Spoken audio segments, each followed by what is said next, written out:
અમદાવાદના ચાંદખેડાના આરાધ્ય હોમ્સ ખાતેથી આજે ખાસ કરીને જિગ્નેશ મેવાણી ત્યાં પહોંચ્યા છે અને જિગ્નેશ મેવાણી સહિત જે તમામ જે સંવિધાન પ્રેમીઓ છે તેમના દ્વારા આ જે રેલી છે તે કાઢવામાં આવશે અને આ રેલી જે છે તે ખાસ કરીને અહીંથી લઈ અને હવે જે છે તે ખાસ કરીને સંવિધાન સર્કલ થતાં જ આગળ નીકળશે. પાછળના દ્રશ્ય બતાવીએ. બાબા સાહેબ જે આ સ્ટેચ્યુ છે તે સ્ટેચ્યુને બાબા સાહેબને ફુલહાર કરવામાં આવશે. ખાસ કરીને મોટી સંખ્યામાં જે છે તે અહીંયા તમામ જે સમર્થકો હોય કે પછી સંવિધાન પ્રેમી તમામ લોકો અહીંયા ઉપસ્થિત નજરે પડી રહ્યા છે. એકવાર બતાવી દઈએ, તમામ જે લોકો છે તે અહીંયા હાજર જોવા મળી રહ્યા છે. ડીજે સાથે આ જે રેલી છે તે રેલી નીકળવાની છે અને ત્યારબાદ જે છે તે સંવિધાન સર્કલ થઈ આ રેલી જે છે તે ખાસ કરીને આગળ વધવાની છે. જિગ્નેશ મેવાણી છે તેની સાથે વાતચીત કરીશું. જિગ્નેશભાઈ, શું કયા હેતુથી આ રેલી કાઢવામાં આવી રહી છે? અચાનક એક દિવસ અંગ્રેજોને બંધ થયું અને દેશ છોડીને જતા રહ્યા એવું તો બન્યું નથી. આ દેશની આઝાદી માટે હિન્દુ, મુસ્લિમ, શીખ, ઈસાઈ તમામ જ્ઞાતિ અને ધર્મના લોકોએ સાથે મળીને બલિદાન આપ્યા, જેલની યાતનાઓ ભોગવી, અંડમાન નિકોબારની કાલાપાડીની સજા ભોગવી, ત્યારે દેશ આઝાદ થયો અને ડૉક્ટર બાબા સાહેબ આંબેડકરની કલમે લખાયેલું આધુનિક દુનિયાનું એક શ્રેષ્ઠ બંધારણ આપણને પ્રાપ્ત થયું. એ છતાં આજે જે પ્રમાણેના પરિબળો સત્તાના સ્થાન ઉપર બેઠા છે એ લોકોની શક્તિને કન્સિડર કરતા નથી. એટલે લોકો મજબૂત થાય, નેતા અને અધિકારી નહીં, સત્તાના સ્થાન પર બેઠેલા માણસો નહીં. વી ધ પીપલ ઓફ ઇન્ડિયા, અમે ભારતના લોકો, અમે ગુજરાતના લોકો, અમે ચાંદખેડાના લોકો મજબૂત થાય એવી લોકશક્તિ જાગૃત કરવા માટે એક લોકશક્તિ કેન્દ્રની સ્થાપના એડવોકેટ સાથી સુબોધ પરમારના નેતૃત્વમાં કરી છે. આજે બધા રેલી તો કરીશું, પણ મૂળ સંદેશ ચાંદખેડાની અને ગુજરાતની સંવિધાન પ્રેમી જનતાને એ છે કે તમારા કોઈ પણ પ્રાણ પ્રશ્નો હોય, રોડ, રસ્તો, ગટર, વીજળી, પાણી, શિક્ષણ, આરોગ્ય, રોજગાર અને ખાસ કરીને તમારો આત્મસન્માનનો જે સવાલ હોય, અમારા લોકશક્તિ કેન્દ્ર ઉપર આવો.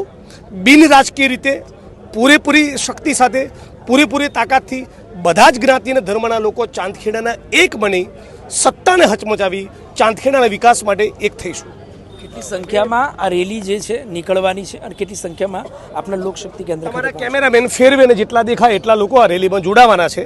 આગળ જગ્યાએ 2-4 પોઈન્ટ પર સ્વાગત છે, પણ સ્વાગત કરતાં મને લાગે છે સ્વાગત સાચું સુબોધભાઈનું, મારું કે બધા મિત્રોનું એ કે લોકો સંઘર્ષમાં જોડાય.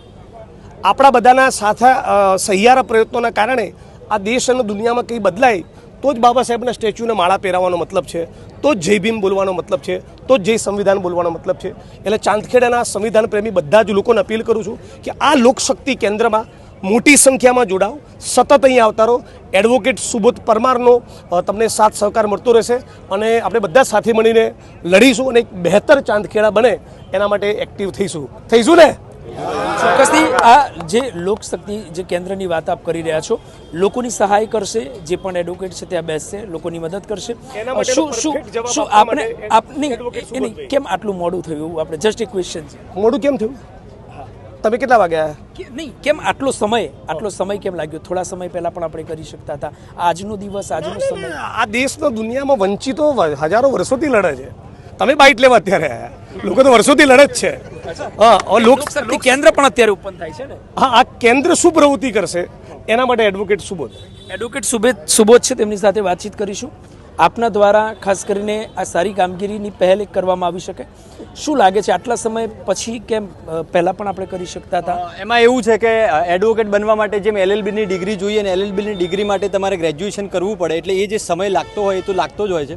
એટલે અત્યારે જ કેમ એ પ્રશ્ન કરતાં અત્યારે કેમ કરવું પડી રહ્યું છે અને ચાંદખેડાને એવા કયા પ્રશ્નો છે કે જે હજી સુધી વણ ઉકલ્યા છે જેના કારણે લોકશક્તિ કેન્દ્ર જેવી સંસ્થાઓ સ્થાપવી પડે છે, એ અગત્યનો પ્રશ્ન છે. અચ્છા, તમામ લોકો આવશે, તમામ લોકોને ત્યાં ચોક્કસથી સહાય કરવામાં આવશે. શું અપીલ કરશો એ પછી? બિલકુલ તમને કહું છું, સમજવા જેવી વસ્તુ છે. આ લોક સહાય કરતા આ લોક સંઘર્ષનું કેન્દ્ર છે. એટલે તમારા જે પ્રશ્નો છે તમે ના લડો, અરજીઓ લઈને અમારી જોડે આવો, એના માટેનું નથી. તમારી અરજીઓ અને તમે હું સાથે મળીને જઈશું કોર્પોરેશનની કચેરીએ કે ભાઈ કેમ નિકાલ નથી થતો. એટલે લોકોને પોતે આ ડેમોક્રેસીમાં પાર્ટિસિપેટ કરાવવા છે. લોકો પોતે જાગે, લખે, સવાલ પૂછે, લડે, રેલી કરે, ધરણા કરે, અરજી આપે, આવેદનપત્રો આપે, કોર્ટમાં પિટિશન ફાઇલ થાય, તો જે લોકતંત્રની ગાડીમાં કાટ લાગી જતો હોય છે ને, એમાં લોકશક્તિ કેન્દ્રથી ઓઇલિંગનું કામ થશે. હવે સુબોધબેન પૂછો. અચ્છા, એક છેલ્લો પ્રશ્ન, લોકોને શું અપીલ કરશો આ કેન્દ્ર ખાતે આવવા માટે?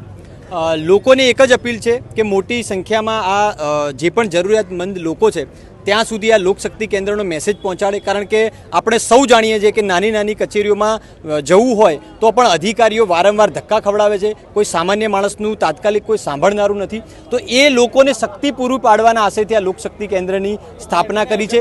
તમારું કેન્દ્ર છે, મારું કેન્દ્ર છે, આપણા સૌનું કેન્દ્ર છે, એટલે સૌ લોકો આવે અને આ લોકશક્તિ કેન્દ્રનો લાભ લે. જિગ્નેશભાઈ, છેલ્લો સવાલ, મસ્ત મોટા દાવાઓ કરવામાં આવતા હોય છે, વિકાસની વાતો કરવામાં આવે છે, ક્યાંક ને ક્યાંક વિકાસ પણ દેખાય છે. એવું નથી લાગતું કે હવે જે છે તે લોકોને ભણ્યા પછી આ પ્રકારની કામગીરી જે છે તે સારી કામગીરી છે પણ કરવા માટેની હાથ ધરવામાં આવે છે, કારણ કે જે લોકોને કરવું જોઈએ એ લોકો નથી કરતા? બેસિકલી તો મૂળ કામ આ સરકારનું છે. સત્તાના સ્થાન ઉપર બેઠેલા માણસો અને બાબુ અધિકારીઓ જ્યારે પોતાની જવાબદારીમાં ફેલ જાય છે, ઉણા ઉતરે છે કે કામ ચોરી કરે છે, ત્યારે લોકો મજબૂર બને છે કે લોકોએ રોડ ઉપર ઉતરવું પડે, રેલી કરવી પડે, આંદોલન કરવું પડે. એટલે મૂળ કામ તો સરકારનું છે, પણ સરકાર પ્રેમથી નથી સમજતી હોતી, ત્યારે લોકોએ લડવું પડતું હોય છે. જેમ હું લડું છું, જેમ તમે રિપોર્ટિંગ કરો છો, રાઈટ? તો એ આપણા બધાનું નાગરિક તરીકેનું કર્તવ્ય છે. અને હું એવું બી માનું છું કે બધી વસ્તુઓ નેતાઓ અને અધિકારીઓ ઉપર થોપી દેવાના બદલે હું પોતે શું કરી શકું દેશના નાગરિક તરીકે, એ પણ આપણે પોતે વિચારવું જોઈએ. મેં મારી વાતની શરૂઆતમાં કીધું કે અનેક લોકોએ બલિદાન આપ્યા, ત્યારે આ દેશ આઝાદ થયો છે, ત્યારે આપણને સંવિધાન અને મતદાનનો અધિકાર મળ્યો છે, રાઈટ? એટલે લોકોનું લડવું એ લોકતંત્ર માટે બહુ જરૂરી છે. નહીં તો નેતાઓ અને અધિકારીઓ બધા બહુ છાકટા થઈ જાય. એ તો હંમેશા લોકોએ જોયું છે ને કે જિગ્નેશ મેવાણી હંમેશાથી લોકો વચ્ચે ઊભા રહ્યા છે, લોકોની મદદે રહ્યા છે, પરંતુ ખાસ કરીને ક્યાંક ને ક્યાંક થોડોક વિવાદ પણ થઈ ગયો છે. સોરી, લોકોએ જોયું છે ને કે હંમેશાથી જિગ્નેશ મેવાણી અનેક લોકોની મદદે ઊભા રહ્યા છે, લોકોને ન્યાય અપાવવાની કામગીરી કરી છે, તો ક્યાંક ને ક્યાંક જિગ્નેશ મેવાણી થોડા વિવાદમાં પણ. અમિતભાઈ ચાવડાના નેતૃત્વમાં હું સતત લડતો રહું છું અને વિવાદો પણ થતા હોય છે. અને જો નેતાના જીવનમાં વિવાદ ના થાય તો મજા ના આવે. અમિતભાઈ, વિવાદ થાય તો જ ઇન્સ્ટાગ્રામની રીલ બને, તો જ કોઈક લાઈક કરે, તો જ કોઈક મોહતરમાં મને આઈ લવ યુ કહે. એટલે વિવાદો પણ બહુ જરૂરી હોય છે. આ રીલ તમારી વાયરલ થશે ને ભાઈ? ચોક્કસથી અમિતભાઈ ચાવડા છે, તેમની સાથે પણ વાતચીત કરીશું. શું કહેશો? નહીં, સૌ પ્રથમ જણાવશો કેટલી સંખ્યામાં? અમિતભાઈ, છેલ્લો પ્રશ્ન. અમિતભાઈ, ચોક્કસથી બાબા સાહેબને તે સૌ પ્રથમ ફુલહાર કરશે, ત્યારબાદની જે છે તે આ રેલી જે છે ખાસ કરીને નીકળવાની છે. પાછળના દ્રશ્ય બતાવીએ. આ ખાસ કરીને જે છે તે ફુલહાર કરવાની જે છે તે ફુલહાર અત્યારે બાબા સાહેબને કરવામાં આવશે, ત્યારબાદ સંવિધાન સર્કલ થઈ અને આ જે રેલી છે તે આગળ વધશે. લગભગ 200-300થી વધુની સંખ્યામાં આ સંવિધાન પ્રેમી સહિતના તમામ જે લોકો છે તે ખાસ કરીને આ રેલીમાં જોડાવાના છે. લોકશક્તિ કેન્દ્ર ખાસ કરીને શરૂઆત જે છે તે અમદાવાદના ચાંદખેડા ખાતે કરવામાં આવી રહી છે અને ત્યાં જે તમામ લોકોના પ્રશ્નો હશે તે પ્રશ્નોને લઈને તે લોકો આગળ વધશે અને ત્યારબાદ જે છે તે ચોક્કસથી તેને ન્યાય આપવાનું અથવા તો તેમને માર્ગદર્શન આપવાનું કામગીરી જે છે તે ખાસ કરીને કરવામાં આવશે. અને એટલા માટે જ જે છે તે આ પ્રકારનું જે છે આ મોટી સંખ્યામાં જે છે તે આરાધ્ય હોમ્સ ચાંદખેડા ખાતે આ તમામ જે પબ્લિક છે તે અત્યારે ભેગી થઈ છે અને આ પ્રકારનો કાર્યક્રમ જે છે ખાસ કરીને હાથ ધરવામાં આવ્યો છે. કેમેરા પર્સન સાથે પ્રેમ ચોબે, સમય રિપોર્ટ્સ, અમદાવાદ.